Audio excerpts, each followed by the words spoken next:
Boa noite a todos. Quero agradecer, primeiramente, por estar participando, né, do congresso. Iremos falar aqui um pouquinho sobre o nosso artigo, que foi escrito, né, por mim e pela Tatiana Oliveira, que é intitulado Entre o Saber e o Sentir, a Educação Popular no Cuidado Psicossocial. Meu nome é Anderson, sou assistente social de formação. Estou mestrando pelo programa de mestrado profissional de Ensino em Ciência da Saúde pela Unifesp. E a Tatiana Oliveira, que é a minha colega, ela é enfermeira de profissão, né, de graduação, e está também como mestranda pelo mesmo programa de mestrado profissional da Unifesp. Vou trazer um pouquinho aqui a introdução do nosso trabalho, em que a gente fala um pouco sobre o cuidado em liberdade ética, né? A gente vai falar um pouco sobre educação popular no contexto psicossocial, né? Dentro desse cuidado aí de saúde mental, que visa aí o equilíbrio entre a técnica e a sensibilidade do conhecimento e emoções. A reforma psiquiátrica prega, né, o cuidar em liberdade. Essa liberdade eu coloquei entre parênteses para a gente entender que liberdade é essa, né, construindo laços e espaços de conversa que respeitam a singularidade da pessoa. O objetivo principal desse artigo foi analisar as contribuições da educação popular para a consolidação de práticas psicossociais emancipatórias, articulando aí o diálogo, a formação crítica e o cuidado integrado dentro do território. E a importância, né, deste artigo é promover aí um diálogo crítico, reflexivo, entre a intersecção entre a saúde, a política pública e a saúde mental, tá? Com foco na autonomia e participação. Estou trazendo esse contexto porque quero falar um pouco do espaço em que estou inserido, né? Eu estou assistente social de um centro de atenção psicossocial, que é um CAPS 2, saúde mental, e dentro dessa lógica, a gente vai fazendo essa construção, né, do cuidado crítico e reflexivo, né, no que tange a reabilitação psicossocial dentro desse espaço de saúde. Fundamentos da educação popular, né, ela está inspirada aí dentro da construção do Paulo Freire, né, ele traz isso, né, como uma resposta às desigualdades sociais, né, promovendo aí uma liberdade de transformação e trazendo também que o sujeito ele precisa ser ativo e capaz de transformar a realidade em que está. O diálogo franco, né, que permeia aí esse processo da conversa e dos questionamentos dentro da construção do saber, e principalmente dentro do processo de ensino e aprendizagem. Então a gente vai trazendo isso dentro da perspectiva psicossocial, em que o usuário ele é detentor de um saber e ele, pelo sofrimento psíquico, né, pelo sofrimento emocional que ele está neste momento necessitando do serviço especializado, ele acaba precisando, né, também precisando e reconstruindo aí esse saber popular que ele já tem, junto com um saber também da equipe, né, da equipe interdisciplinar que tem dentro desses espaços, tá? Esse saber ele é uma construção coletiva, ele é uma construção que visa aí o protagonismo e a autonomia deste usuário, e a gente soma junto com esse saber, né, que ele já tem construído dentro da sua história, né, de vida, dentro da sua história, dentro dos espaços em que ele está inserido, junto com o espaço também do CAPES. Reflexão crítica, que é fazer com que ele tenha esse discernimento de transformar o mundo em que ele está, promovendo aí esse cuidado. Então, quando a gente fala de um usuário do serviço do CAPES, a gente está aí também promovendo com que ele transforme o ambiente que ele está inserido, né? Não adianta ele fazer apenas um processo de reabilitação psicossocial, entendendo que ele também vai precisar transformar o ambiente que ele está inserido dentro dos espaços, tanto familiar quanto comunitário. Então, ele também faz parte desse processo coletivo. E a praxis, que é a ação e reflexão, onde são inseparáveis, e isso visa também a transformar a realidade, né? E a ação, ela promove aí refletir por que eu estou fazendo aquilo, né? Quando a gente pensa no usuário de saúde mental, a gente precisa entender por que eu estou cuidando da minha saúde mental. O que está acontecendo comigo que eu estou emocionalmente fragilizado? A gente vai entendendo que perpassa por questões sociais, questões de cunho também socioeconômico, mas também subjetivos, né, que são o que ele precisa trabalhar dentro dele para mensurar também esse processo do cuidado.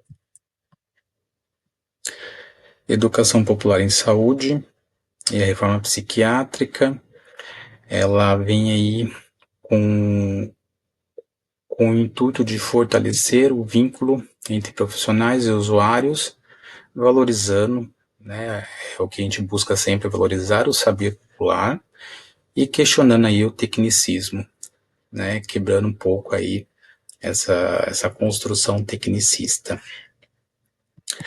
O cuidado antimanicomial, ele perpassa aí pelos saberes técnico, popular e comunitário, que visa valorizar a escuta da diferença e torna o cotidiano do cuidado mais sustentável, promovendo autonomia e liberdade, como falado anteriormente.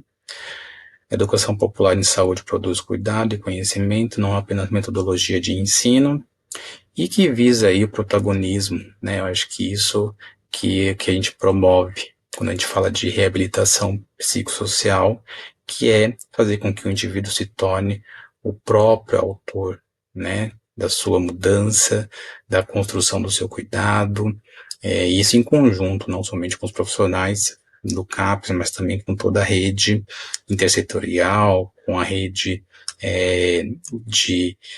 dos serviços existentes dentro do território. A gente pensa que essa construção do cuidado, ele perpassa aí também pelos espaços coletivos que tem dentro do território em que ele reside, em que ele vive, em que tem também a sua construção e sua historicidade. O trabalho foi dividido em 3 eixos. O eixo A, a gente fala um pouco sobre o diálogo e a praxis como núcleo do cuidado, né, que a praxis, a gente vai fazendo aí essa intersecção entre a ação junto com a reflexão. Trago aqui uma frase que eu achei bem importante para a gente refletir enquanto saúde, né, saúde mental. O educador já não é o que apenas educa, mas o que, enquanto educa, é educado, em diálogo com o educando, que ao ser educado também educa. Ambos assim se tornam sujeito do processo em que crescem juntos.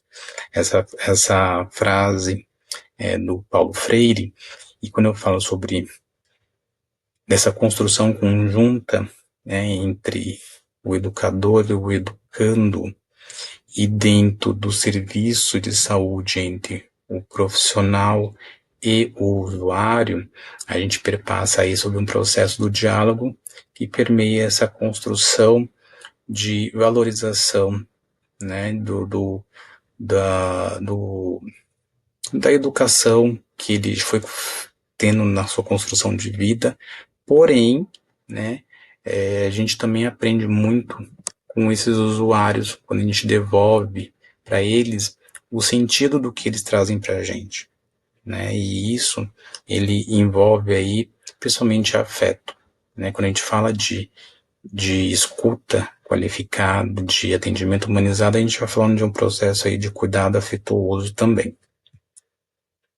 Pedagogia do afeto, como falado, né, que a educação popular, ela permeia aí a RAPS, né, ela faz parte do processo da rede de atenção psicossocial, em que está aí atrelado ao respeito, à escuta, né, ao afeto, e antimanicomial em ato, que é valorizar a escuta da diferença e a convivência com a pluralidade, tornando o cotidiano do trabalho em saúde mental mais leve e efetivo.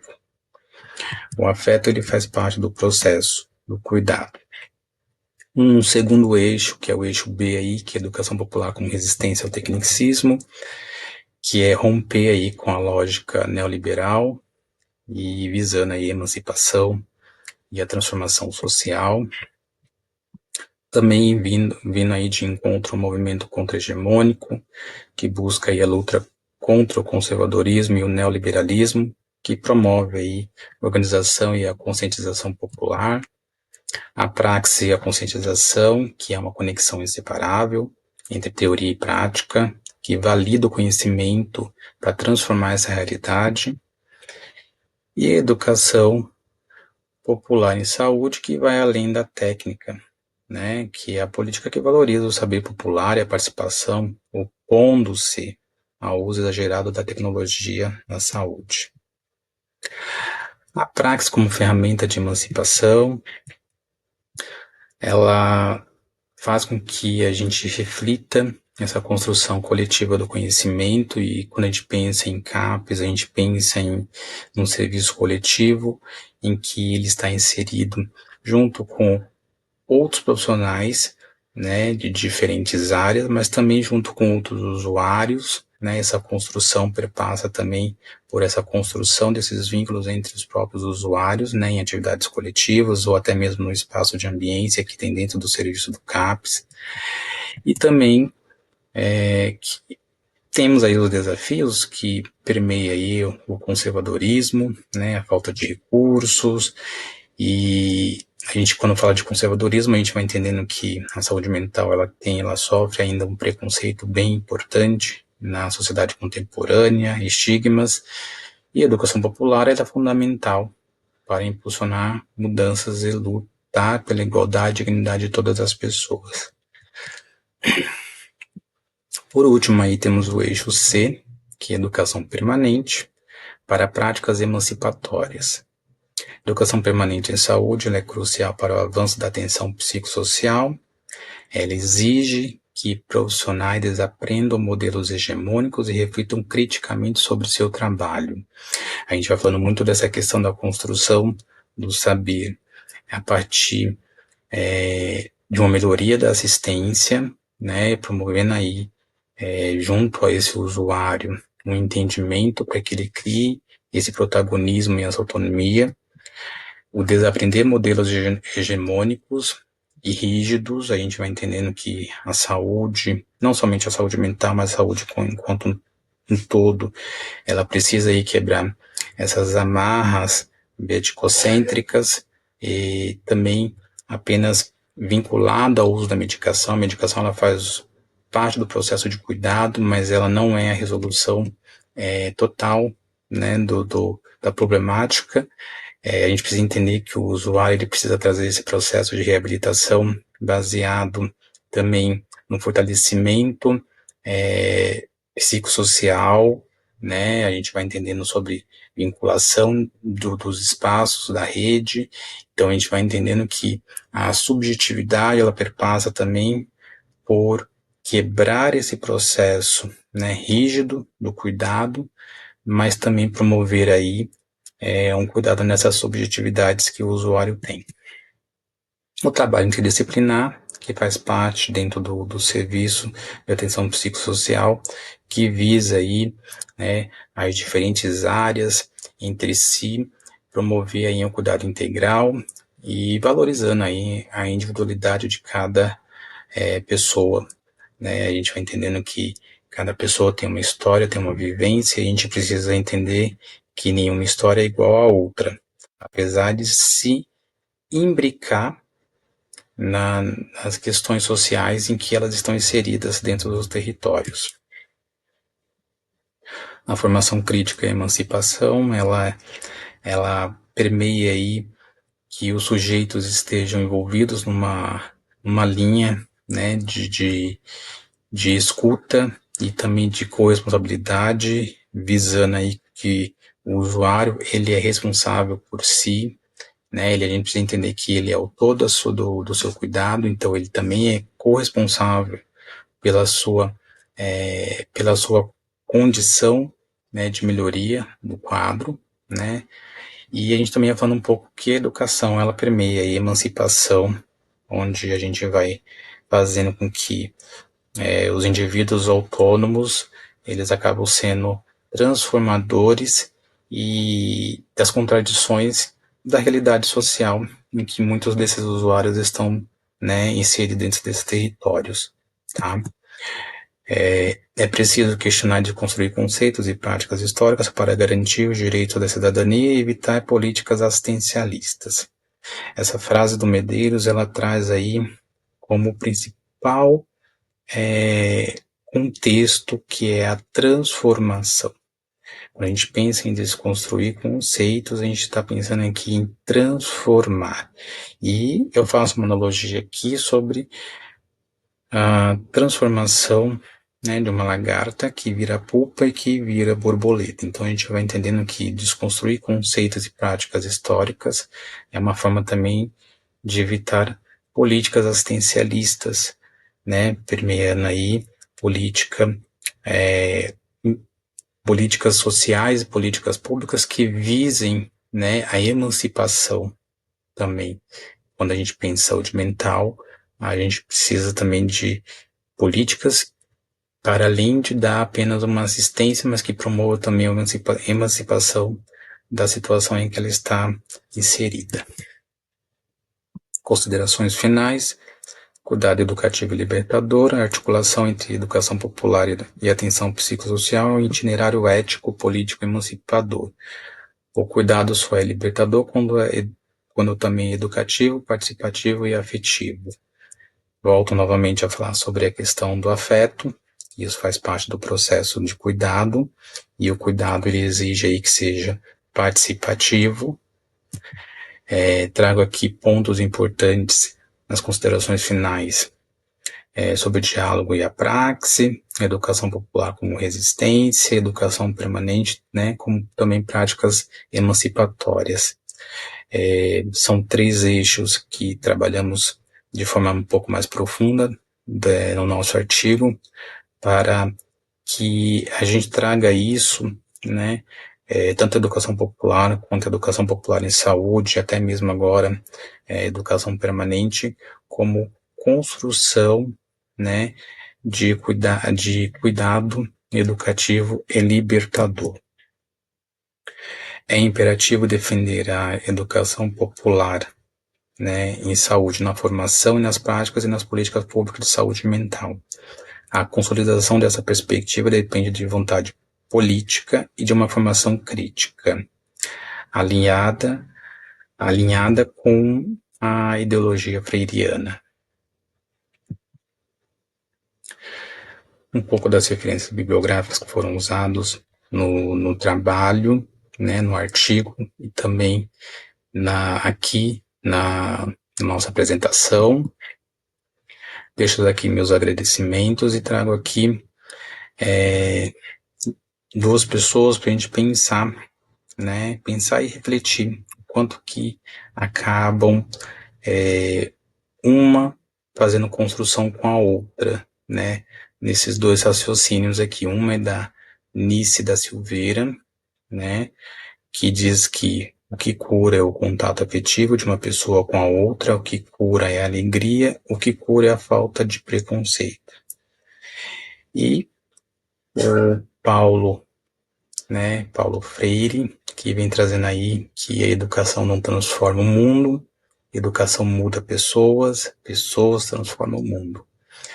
A gente vai entendendo aqui que as duas construções aqui fazem desse processo do cuidado um pouco mais suave, um pouco mais afetuoso, e a gente vai entendendo que o preconceito ele precisa ser desconstruído, e a desconstrução de todo esse processo ele permeia aí tanto a educação popular quanto a educação popular em saúde.